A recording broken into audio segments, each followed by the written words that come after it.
En el programa de hoy, Papa Francisco afirma que invertir en la formación es la mejor inversión para el futuro de un país. Santo Padre señala que no es posible adorar a Dios y hacer de la liturgia al mismo tiempo un campo de batalla. Además, Papa Francisco asegura que la guerra de Ucrania amenaza al mundo entero. Hola amigos, un gusto saludarlos con lo último en la información con enfoque católico en su programa EWTN Noticias. Soy Eddie Rodríguez Morel. Qué alegría estar nuevamente con ustedes. Yo soy Natalie Paredes. Iniciamos el programa contándoles que recientemente el Santo Padre se reunió con una delegación de la Universidad Italiana de Macerata, formada por estudiantes y profesores, y en su discurso destacó la importancia de invertir en la formación porque es la mejor inversión para el futuro de un país. El Papa Francisco destacó recientemente la importancia de la formación y del crecimiento humano de las personas y aseguró que se trata de la mejor inversión para el futuro de un país. Esto lo dijo al recibir una delegación de la Universidad Italiana de Macerata, formada por estudiantes y profesores. Una vez más, el Papa llegó en silla de ruedas y permaneció ahí durante todo el encuentro. En su discurso, el Santo Padre señaló la necesidad de que los estudiantes universitarios puedan crecer humanamente al madurar en conocimiento y libertad, en capacidad de pensar y actuar, de participar crítica y creativamente en la vida social y civil con su propia competencia cultural y profesional. En ese sentido, afirmó que este crecimiento humano solo puede tener un impacto positivo en la sociedad. Por ello, invertir en la formación, en la escuela y en la universidad es la mejor inversión para el futuro de un país. Lo sabemos, lo oímos repetir a menudo, pero no siempre tomamos decisiones coherentes.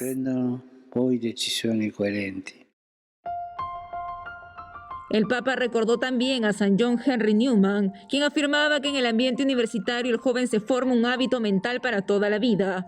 Asimismo, sugirió promover la cultura del encuentro y puso como modelo al padre Matteo Ricci, sacerdote jesuita que fue misionero durante casi 30 años en China. Al respecto, resaltó que el sacerdote fue grande porque fue un hombre de la cultura del encuentro y aseguró que la universidad es un lugar privilegiado para ese encuentro.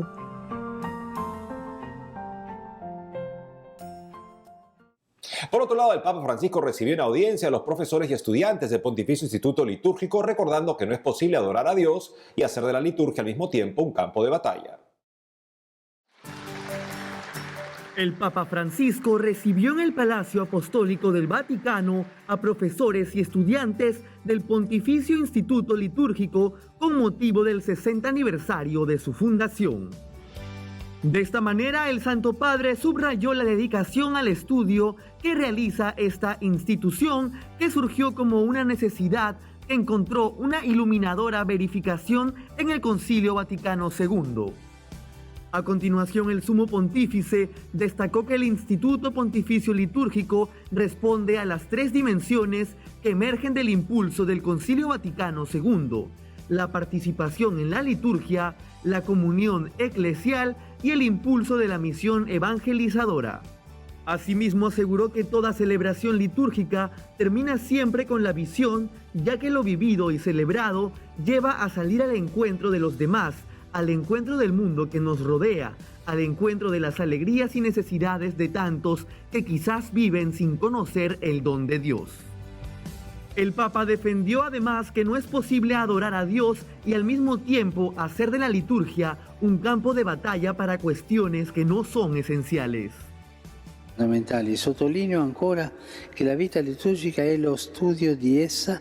Vuelvo a subrayar que la vida litúrgica y su estudio deben conducir a una mayor unidad eclesial, no a la división. Cuando la liturgia es un poco una bandera de división, ahí está el olor del diablo, el engañador. No es posible adorar a Dios y al mismo tiempo hacer de la liturgia un campo de batalla para cuestiones que no son esenciales, más aún para cuestiones superadas, y posicionarse a partir de la liturgia con ideologías que dividen a la Iglesia. E per prendere posizione dalla liturgia con ideologie che dividono la Chiesa. Finalmente, el Santo Padre aseguró que el Evangelio y la tradición de la Iglesia llaman a estar firmemente unidos en lo esencial y a compartir las legítimas diferencias en la armonía del espíritu, asegurando que la Iglesia hoy, como siempre, necesita vivir de la liturgia. Y el Santo Padre recibió a los participantes de la sesión plenaria del Consejo Pontificio para la Promoción de la Unidad de los Cristianos, recalcando que la guerra en Ucrania amenaza al mundo entero. El Papa Francisco recibió en el Palacio Apostólico Vaticano a los participantes en la sesión plenaria del Consejo Pontificio para la Promoción de la Unidad de los Cristianos. De esta manera, el Santo Padre recordó que este encuentro tuvo que posponerse debido al coronavirus y aseguró que aunque la pandemia ha condicionado fuertemente las actividades ecuménicas, también fue una oportunidad para fortalecer y renovar las relaciones entre los cristianos. Para el Sumo Pontífice, la pandemia ha creado una conciencia de pertenecer a la única familia cristiana. Un primer resultado ecuménico significativo de la pandemia fue la renovada conciencia de pertenecer a la única familia cristiana, conciencia arraigada en la experiencia de compartir la misma fragilidad y de poder confiar solo en la ayuda que viene de Dios. Confiare solamente en el ayuda que viene de Dios. Asimismo, el Papa Francisco habló a los cardenales y religiosos acerca de la guerra en Ucrania, asegurando que este conflicto tiene una dimensión mayor y amenaza al mundo entero. Dopo la fine de la Segunda Guerra Mondiale, las guerras regionales nunca han faltado desde el final de la Segunda Guerra Mundial. Muchas. Pensemos en Ruanda, por ejemplo, hace 30 años. Por ejemplo, pensemos también en Myanmar. Pensemos, pero como están tan lejos, no los vemos, mientras que esto está cerca y nos hace reaccionar, tanto que a menudo he hablado de una tercera guerra mundial en pedazos, esparcidos por casi todas partes.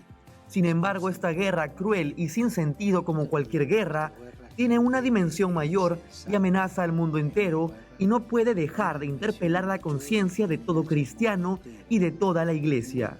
No interpelare la conciencia de ogni cristiano e ciascuna chiesa. Por último, el Santo Padre pidió a los presentes buscar el modo de escuchar durante el actual proceso sinodal de la Iglesia Católica también las voces de los hermanos y hermanas de otras confesiones. En otros ámbitos, el Papa Francisco firmó un quirógrafo en el que decide construir una comisión interdicasterial para adaptar el reglamento de la Curia Romana a la Constitución Apostólica Predicate Evangelium. El Papa Francisco firmó un quirógrafo especial en el que decide constituir una comisión interdicasterial para adaptar el reglamento general de la Curia Romana a la Constitución Apostólica Predicate Evangelium. De esta manera introduce los cambios que se consideren necesarios para hacerlo más acorde a las necesidades actuales de la Curia Romana y para pronunciarse sobre las Ordines Servandi y los estatutos. Al respecto, la comisión estará presidida por el arzobispo Filippo Iannone, presidente del Consejo Pontificio para los Textos Legislativos.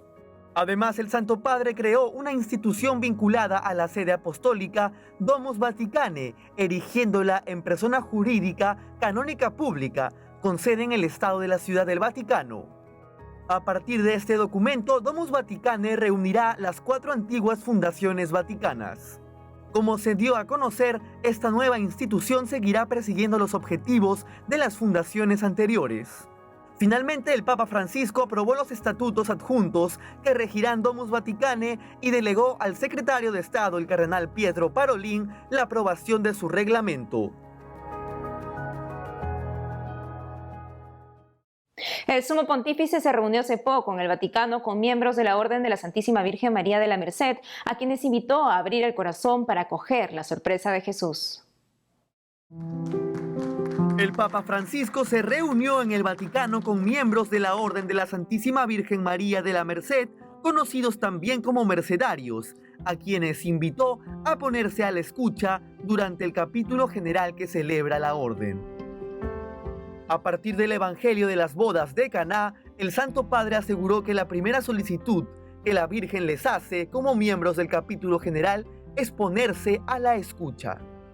El tema de la asamblea en plena consonancia con el origen mariano de su vocación es el versículo del Evangelio de San Juan: hagan lo que Él les diga. Es una elección significativa. Supone plantearse el proyecto que se disponen a poner en marcha desde la óptica del servicio. Y es que los religiosos no podemos olvidar nunca que no hay seguimiento sin servicio y sin cruz. Además, el sumo pontífice aseguró a los presentes que la Virgen les pide que sea Jesús quien interpele su corazón de una forma nueva, original e inesperada. La situación actual podría compararse con la que se presenta en el Evangelio de la boda de Caná. No les quedan vino. Muchas realidades que podemos ver hoy en el mundo, en la iglesia, en la orden, nos hablan de esa carencia. Nos hablan de la falta de esperanza, de la falta de motivación, de la falta de soluciones. Ante ello, la Virgen los interpela. Pónganse en la escucha.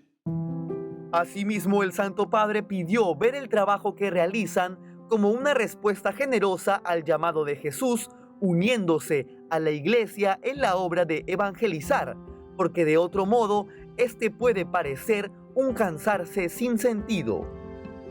Finalmente, el Santo Padre los exhortó a abrir el corazón para acoger la sorpresa que Jesús trae.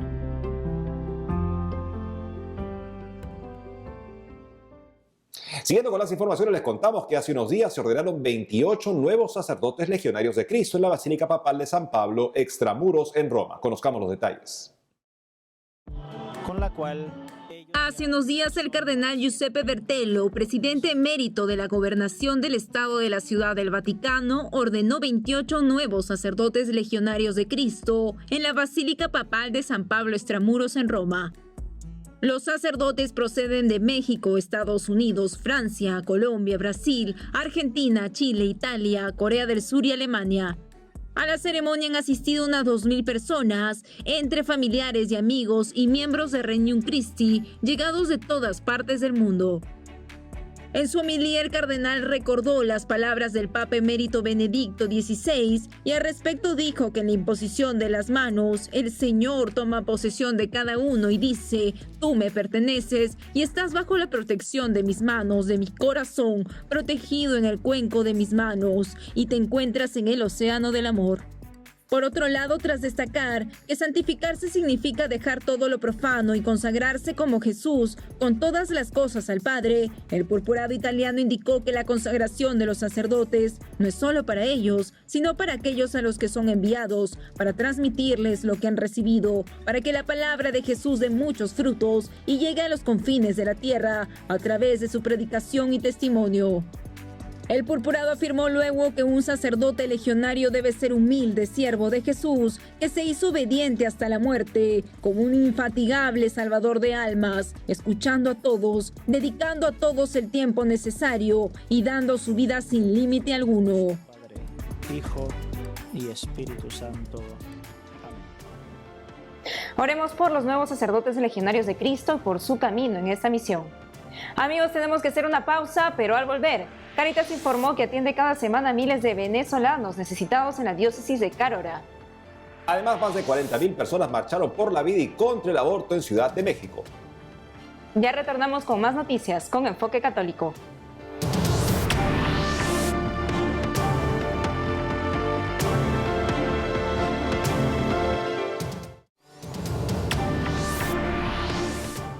Estamos de regreso y hace poco Cáritas de la diócesis de Carora, al norte de Venezuela, informó que está atendiendo a más de 1.000 niños, ancianos e indigentes cada semana gracias a sus programas sociales. Conozcamos más detalles en la siguiente nota.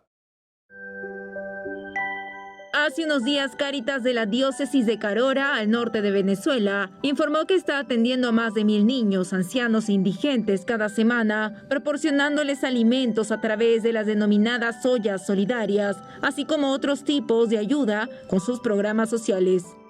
Según informaron, los viernes y sábados, generalmente desde muy tempranas horas, las personas vulnerables los visitan y son atendidas en varias parroquias y en la Catedral San Juan Bautista de Carora. Asimismo, comentaron que además de entregar comida, buscan que ellos se sientan acompañados y asistidos. Indicaron también que cada parroquia organiza las actividades que requieran los más necesitados de su comunidad. Otra actividad que llevan a cabo las parroquias es visitar a los enfermos en los hospitales y a los presos. Según comunicaron, algunas parroquias de las diócesis ejecutan programas sociales como Ángeles de la Calle, atendiendo a un aproximado de 250 niños de los sectores más vulnerables. Por otro lado, ofrecen una cesta solidaria con productos básicos para la alimentación a varias familias de la comunidad parroquial. Finalmente, Cáritas en la diócesis de Carora aseguró que no se detuvo con la pandemia, inclusive en los momentos más críticos, y que seguirán ayudando a los más desfavorecidos. Y más de 40.000 personas participaron en la Marcha por la Vida en Ciudad de México, convocada por la plataforma Pasos por la Vida, para expresar su rechazo a los fallos abortistas de la Suprema Corte de Justicia de la Nación. Hace unos días se realizó la Marcha por la Vida en Ciudad de México, a la que asistieron más de 40.000 personas. Esta manifestación fue convocada por la plataforma Pasos por la Vida para expresar su rechazo a los fallos abortistas de la Suprema Corte de Justicia de la Nación. Según indicaron los organizadores, la Suprema Corte ha incumplido con la imparcialidad y objetividad a la que está obligada y se ha convertido en peón del gobierno del presidente López Obrador.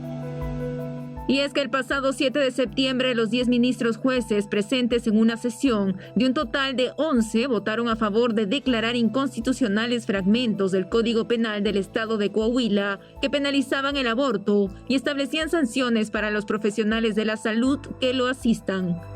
2 días después, el 9 de septiembre, los mismos 10 ministros declararon inconstitucional que la Constitución Estatal de Sinaloa proteja la vida desde el momento de la concepción. Al respecto, al culminar la marcha en la sede del Poder Judicial en Ciudad de México, los participantes exigieron de los ministros de la Suprema Corte que acompañen a la mujer embarazada que quiere tener su bebé, así como se brinda todo tipo de atenciones a quienes optan por el aborto, que sigue siendo un delito. Asimismo, reclamaron que se respete el derecho de objeción de conciencia de los médicos que no quieran practicar abortos.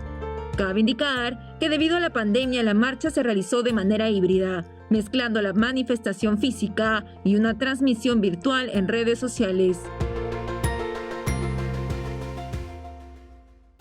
En el marco del tiempo de Pascua recordamos la conversión y el encuentro con Cristo de San Pablo, quien fue un pilar importante en los inicios de la Iglesia, llevando la buena noticia a todos los gentiles. Por este motivo nos encontramos conectados con el periodista y escritor español Luis Antequera, quien nos ayudará a profundizar en la vida de San Pablo. Luis, bienvenido al programa. Bien hallado, un saludo cordial a todos nuestros oyentes desde España. Luis, cuéntanos, ¿cuál es la importancia de San Pablo apóstol para la Iglesia Católica? La importancia del apóstol Pablo para la Iglesia Católica es absoluta, es grandísima. Lleva a cabo por lo menos 2 acciones fundamentales para lo que es el desarrollo y expansión de la Iglesia Católica. El primero de ellos es la ruptura con el tronco judaico. Es precisamente San Pablo el que se da cuenta de que el mensaje cristiano es un mensaje nuevo, que tiene una dimensión absolutamente nueva, trascendental y universal, y es necesario cortar, romper con el tronco judaico, cosa que ocurre en el que se da en llamar el Concilio de Jerusalén del año 47, en el que opone sus tesis a las del también apóstol Santiago, en presencia del apóstol Pedro, que toma más bien posición a favor de Pablo, a pesar de que Pablo luego se mostrará enfadado con él porque esperaba incluso una toma de posición más fuerte. Esta es la primera, esa ruptura con el tronco judaico. Y la segunda, y no menos importante, es que Pablo se da cuenta de que esa religión nueva, ese mensaje nuevo, es un mensaje para todos los hombres. No es un mensaje constreñido al ámbito judío o a un determinado ámbito geográfico. Es necesario extenderlo por todo el mundo. En ese sentido, ¿qué virtudes podemos rescatar para la sociedad actual del testimonio de conversión de Pablo y su enseñanza? Tantas virtudes, tantas virtudes. Bueno, para empezar, la fe, evidentemente. Pablo demuestra en todo momento ser un hombre de profunda y convencida fe. Desde el momento en que en el año 36 se le presenta nuestro Señor Jesucristo en aquella aparición a las puertas de Damasco, San Pablo va a perseverar en todo momento en esa fe que tiene en esa persona que se le ha aparecido a las puertas, como digo, de Damasco. Pero también, por ejemplo, el esfuerzo. Tenemos una idea de lo que era el aspecto físico de San Pablo, porque es descrito en algún apócrifo de la época, y estamos hablando de una persona pequeña, de una persona enfermiza. Incluso él habla en sus propios escritos de una enfermedad que le atenaza. Por lo tanto, una persona pequeña, una persona enfermiza, y sin embargo recorre varias veces todos los caminos del imperio, de iglesia en iglesia, perseverando ante todas las personas que forman parte de esas iglesias. Por lo tanto, el esfuerzo, por lo tanto, la perseverancia, desde que el año 36 se produce su conversión hasta el año 67 en que se produce su ejecución, 31 años de perseverar en el mensaje sin rendirse jamás, consciente de que su labor es fundamental, y desde luego la lealtad que demuestra en todo momento, lealtad para con Jesucristo, lealtad para con las iglesias, hasta el punto de entregar la vida, como ya he dicho, en el año 67, pues precisamente en el patíbulo, mediante el sistema de decapitación. Para terminar, Luis, en vista de los ataques que sufre hoy la Iglesia y el peligro constante por un posible cisma, ¿cuál es el mensaje que puede darnos San Pablo ante esta realidad? Pues una vez más, lo mismo, un mensaje de unidad.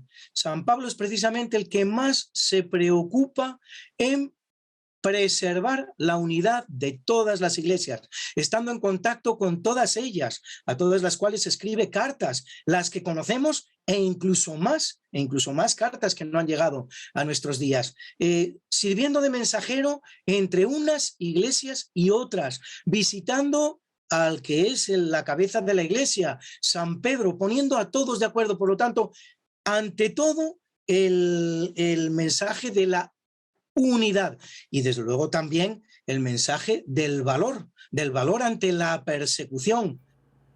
Luis Antequera, periodista y escritor español, gracias por habernos acompañado hoy en WTN Noticias. Un verdadero placer, con todo cariño, para todas las personas que nos estén escuchando al otro lado de estas cámaras. Gracias nuevamente, Luis. Y como sabemos, la Iglesia dedica el mes de mayo a la Santísima Virgen María. Es por ello que Asiprensa compartió un artículo en el cual se explica algunos datos sobre los dogmas marianos. Veamos. En mayo, mes dedicado por la Iglesia Católica en honor a la Santísima Virgen María, los católicos en el mundo suelen profundizar en su conocimiento y amor a la Madre de Dios a través de eventos formativos, el rezo del rosario y la consagración a María. Es por ello que Asiprensa compartió un artículo donde explican de forma sencilla algunos datos que todo católico necesita saber sobre los dogmas marianos. En primer lugar, el artículo detalla que un dogma es una verdad de fe absoluta, definitiva, infalible, irrevocable e incuestionable, revelada por Dios a través de la Biblia o la Sagrada Tradición, el cual, luego de ser proclamado, no se puede derogar o negar, ni por el Papa ni por decisión conciliar. En ese sentido, uno de los dogmas marianos es el de la Inmaculada Concepción, el cual nos revela que por la gracia de Dios, la Virgen María fue preservada del pecado desde el momento de su concepción, es decir, desde el instante en que María comenzó la vida humana. Asimismo está el dogma de la maternidad divina, que es el fundamento del culto mariano, y señala que la Virgen María es verdadera Madre de Dios. De otro lado, el dogma de la perpetua virginidad es el más antiguo de los cuatro, y señala que María fue virgen antes, durante y perpetuamente después del parto de Jesús, y fue mantenida así por Dios hasta su último día. Finalmente, el dogma de la Asunción, que es la celebración de cuando el cuerpo y alma de la Virgen María fueron glorificados y llevados al cielo al término de su vida terrenal.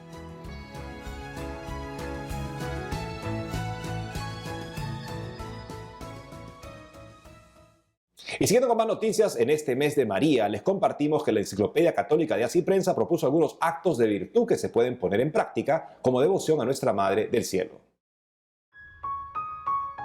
En este mes de mayo, tiempo que la Iglesia Católica dedica especialmente a la veneración a la Virgen María, la Enciclopedia Católica de Haz y Prensa propuso algunos actos de virtud que se pueden poner en práctica como una forma de devoción. El primero invita a que en la hora de levantarse se haga con prontitud, vestirse con recato y rezar las oraciones del ejercicio cotidiano. Un segundo acto es oír misa todos los días.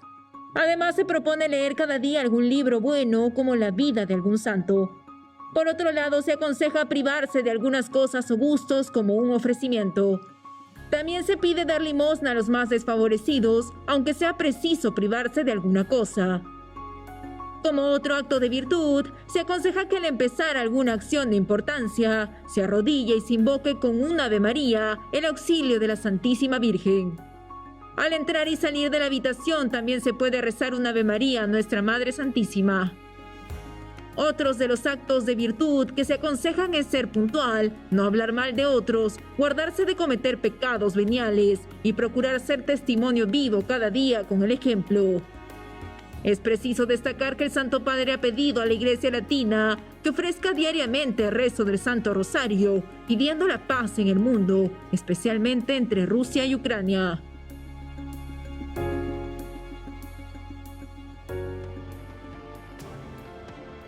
Amigos, hemos llegado al final del programa. Ha sido todo un gusto estar nuevamente con ustedes. No dejen de seguirnos por las redes sociales y también a las 12 del mediodía, hora de Miami, por Radio Católica Mundial, en su programa Más que Noticias con un servidor. Hasta entonces.